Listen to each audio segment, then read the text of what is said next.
नमस्ते दोस्तों। आज मैं आपके साथ लेकर आई हूँ लेट गो प्रोसेस कि लेट गो प्रोसेस किस तरीके से करना चाहिए और बहुत ही आसान तरीके से और नेचुरल वे में। ये वीडियो बहुत ही मैजिकल होने वाला है और मुझे पर्सनली लेट गो प्रोसेस बहुत ज़्यादा पसंद है। लेट गो क्या है, लेट गो करना क्यों ज़रूरी है, लेट गो हमें कब करना चाहिए और किस तरीके से करना चाहिए, ये सारे टॉपिक हम इस छोटी सी और अमेजिंग वीडियो में कवर करने वाले हैं। साथ ही अपने तरीके से मैं आपको बताऊंगी कि मैं अपने तरीके से कैसे लेट गो करती हूँ और मेरा पर्सनल वे क्या है लेट गो करने का। तो चलिए बढ़ते हैं अपनी इस वीडियो पे। लेट गो करना क्यों ज़रूरी होता है, क्यों कहा जाता है कि लेट गो कर दीजिए। अगर आप लेट गो नहीं करेंगे तो आप रिसीविंग मोड पे नहीं आ पाएंगे। लेट गो दो जगह ज़रूरी होता है करना। सबसे पहली चीज़ आपकी डिज़ायर के लिए, आप भी जो मैनिफेस्ट कर रहे हैं उसके लिए आपने सब कुछ कर लिया, लेकिन अगर आपको रिसीविंग मोड पर आना है, आपको वो चीज़ चाहिए अपनी ज़िंदगी में, तब आपको लेट गो करना होगा। अपनी विश से जुड़ी हर चीज़ को लेट गो करना होगा। अगर आप लेट गो नहीं करेंगे तो यूनिवर्स आपको वो चीज़ नहीं देगा। जैसे किसी बॉल को हम अपने हाथों में जकड़ के पकड़ लें, उसको आसमान में ना छोड़ें, क्या वो बॉल हमारे हाथों में आएगी? बिल्कुल नहीं आ सकती। अगर उस बॉल को हम आसमान में छोड़ दें, हमें पता है वो नीचे ज़रूर आएगी। और किस वजह से पता है? हमारा जो विश्वास है, हमारा जो बिलीव है, वो हमें बताता है कि ये बॉल आसमान में गई है और नीचे ज़रूर आएगी। ग्रेविटी का नियम बिल्कुल यही कहता है और ये ग्रेविटी ही है कि जो भी आप देते हैं वही आपको मिलता है। दूसरी जगह आपको कहाँ ज़रूरी होता है लेट गो करना? जैसे कि आपकी ज़िंदगी में कोई ऐसी सिचुएशन आई है जो बहुत ज़्यादा पेनफुल है, किसी इंसान ने आपको तकलीफ़ दी, कोई ऐसा कर्मा है आपका जो आपको अभी भी पेन दे रहा है, आप उसको पकड़ के बैठे हैं, उसी जोन में रह रहे हैं, आप उसी के साथ काम कर रहे हैं, उसी पेन में रहते हुए मैनिफेस्टेशन टेक्निक कर रहे हैं, तो यकीन मानिए आप जो भी प्रोसेस कर रहे हैं अपनी डिज़ायर के लिए, वो बिल्कुल बेकार है करना, क्योंकि आपने अपने आप को दर्द में रखा हुआ है। जब तक आप वो दर्द, वो तकलीफ़ लेट गो नहीं करेंगे, तब तक आप अपने आप को हील भी नहीं कर पाएंगे। तब तक आप वो मैनिफेस्टेशन टेक्निक खुशी के साथ, हैप्पीनेस के साथ और पॉजिटिविटी के साथ नहीं कर पाएंगे। तो इतना इम्पॉर्टेंट होता है लेट गो करना। और ये भी होता है, अगर आप लेट गो नहीं करते हैं, आपके दिमाग में बहुत सारे डाउट्स, बहुत सारी फियर्स, बहुत सारे ओवर थिंकिंग, बहुत सारे डाउट्स आने शुरू हो जाते हैं कि पता नहीं ये चीज़ होगी कि नहीं होगी, पता नहीं मैं इतनी वक्त से ये टेक्निक कर रहा हूँ, ये मुझे मिलेगा कि नहीं मिलेगा। क्योंकि क्या होता है, जब हम काफ़ी समय से कोई भी चीज़ पर काम कर रहे होते हैं और उसको लेट गो नहीं करते हैं, तो ये डाउट्स, ये ओवर थिंकिंग, ये नेगेटिव सोच, ये सारी चीज़ें हमारे मैनिफेस्टेशन में रुकावटें बनते हैं।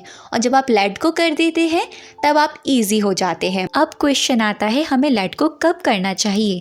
कौन सा ऐसा स्पेसिफिक टाइम है जब हमें ये लेट गो कर देना चाहिए? जब आपने काफ़ी समय से अपनी विश पर काम कर लिया, 21 डेज़, 45 डेज़, यहाँ तक कि 3 महीने तक आपने अपनी डिज़ायर पर वर्क किया है, एफर्मेशंस दी हैं, टेक्निक्स करी हैं, लव वाइब्रेशन भेजी है, ग्रैटिट्यूड फॉलो किया है, राइटिंग टेक्निक करी है, आपने सब कुछ कर लिया, लेकिन आपको क्या हो रहा है? अब आपको नेगेटिव थॉट्स आ रहे हैं अपनी डिज़ायर से रिलेटेड, आपको फियर आ रहा है, आपके दिमाग में डाउट्स आ रहे हैं, पता नहीं ये विश पूरी होगी कि नहीं होगी। ये एग्जैक्टली वही टाइम है जब आपको अपनी उस चीज़ को लेट गो कर देना है। लेट गो आपको हर चीज़ कर देनी है। अपनी विश से जुड़ी सारी टेक्निक्स को आपको बंद कर देना है और आपको उसी वक्त अपनी सारी टेक्निक्स पर फुल स्टॉप लगा देना है। तब आपको ये लेट गो प्रोसेस करना शुरू करना होगा। फिर धीरे धीरे जब आप 20% करेंगे, फिर 30%, फिर 50% एंड 100%, इस तरीके से आप 100% नेचुरल लेट गो वाले फेस में आ जाएंगे। जब हम किसी चीज़ से इतना अटैच होते हैं, उससे इतना जुड़े हुए होते हैं और एकदम से उसको निकाल कर फेंकते हैं और एकदम से उसको हटाते हैं, तब हम उसकी तरफ और भी ज़्यादा खिंचते चले जाते हैं। अगर आप 20%, 30%, 50% एंड 100% करके चलेंगे, तब आप उस चीज़ से धीरे धीरे निकल पाएंगे, आप उस चीज़ से धीरे धीरे डिटैच हो जाएंगे और वो चीज़ आपको ईजिली लेट गो भी हो जाएगी। अगर आपको अपना मैनिफेस्टेशन याद भी आएगा ना कि मैंने इस पर वर्क किया था, मैंने इतनी टेक्निक्स करी थी, अचानक से आपको याद भी आएगा, तब आप उस वक्त इतने खुश हो जाएंगे और यूनिवर्स को कहेंगे thank you so much universe, मेरी ये विश पूरी हो चुकी है और मुझे पता है ये आपके पास है। क्योंकि जब हम यूनिवर्स को वो चीज़ दे देते हैं, भगवान को वो चीज़ सरेंडर कर देते हैं, फिर हम रिसीविंग मोड पर आते हैं। फिर हमारे मन में कोई डाउट्स नहीं रहता, कोई फियर नहीं रहता, कोई नेगेटिव थिंकिंग नहीं रहती है। आपको लगता है ये विश तो मेरी ज़िंदगी में ऑलरेडी है और मैं इसको अपने साथ जी रहा हूँ। तब आप ये वाली फीलिंग अपने अंदर लेकर आ पाते हैं। लेट गो करना बहुत आसान है और ये बहुत मज़ेदार प्रोसेस होता है। आप जब इसको इंजॉय करते हैं ना, तो आपके साथ ना मिरेकल्स होना शुरू हो जाते हैं, आपके साथ धीरे धीरे चमत्कार होने शुरू हो जाते हैं। यहाँ मैं जो आपको स्टेप बताने वाली हूँ, 3 स्टेप बताऊँगी। इन तीनों स्टेप्स को आपको फॉलो करना है और इट्स माय चैलेंज। मैं आपको इस बात का चैलेंज देती हूँ कि आप इतने इजी हो जाएंगे, आप खुद कहेंगे कि अरे ये इतनी जल्दी मैनिफेस्ट होके आ गया, क्योंकि सच में ऐसे ही चीज़ें होती हैं। सबसे पहली चीज़ आपको क्या करनी है, अपने मैनिफेस्टेशन से जुड़ी हुई हर टेक्निक को बंद कर देना है करना। अगर आप लंबे समय से उसको करते आ रहे हैं, 21 डेज़ हो गए, 45 डेज़ हो चुके हैं या फिर 3 मंथ हो चुके हैं, उसको करना बंद कर दीजिए। उससे जुड़ी हर चीज़ आपको करना बंद करना है। अगर आपका मैनिफेस्टेशन आपकी जॉब से रिलेटेड है तब आप एक्शन लेंगे। अगर आपका मैनिफेस्टेशन आपके रिलेशन से जुड़ा हुआ है, आप एक्शन नहीं लेंगे। अगर आपका मैनिफेस्टेशन आपकी हेल्थ से जुड़ा हुआ है, हेल्थ से जुड़ी किसी भी चीज़ से है, तब आप एक्शन लेंगे। सेकंड चीज़ आपको क्या करनी है, आपको अपने अंदर से जितनी भी डर है, डाउट्स हैं, नेगेटिव थिंकिंग है, ओवर थिंकिंग है, जो आपको बार बार आपके मैनिफेस्टेशन में रुकावटें डाल रहा है, तो वो चीज़ आपको धीरे धीरे ख़त्म करनी है। ये कैसे करेंगे आप, जब भी आपके दिमाग में कोई भी नेगेटिव थॉट आए, उसको तुरंत ही पॉजिटिव में रिप्लेस कर दीजिए। जैसे कि मैंने आपको पिछली वीडियो में भी सिखाया है कि आप इसको कितनी आसानी से कर सकते हैं। कोई भी थॉट आ रहा है, उसको पॉजिटिव बोलिए और 1 सेकंड तक उसको बोलते रहिए एंड देन उसको लेट गो कर दीजिए, उसको छोड़ दीजिए। तीसरा स्टेप है, जब आप ये प्रोसेस में चल रहे हो अपने लेट गो वाले में, आप उससे डिटैच होने शुरू हो जाएंगे।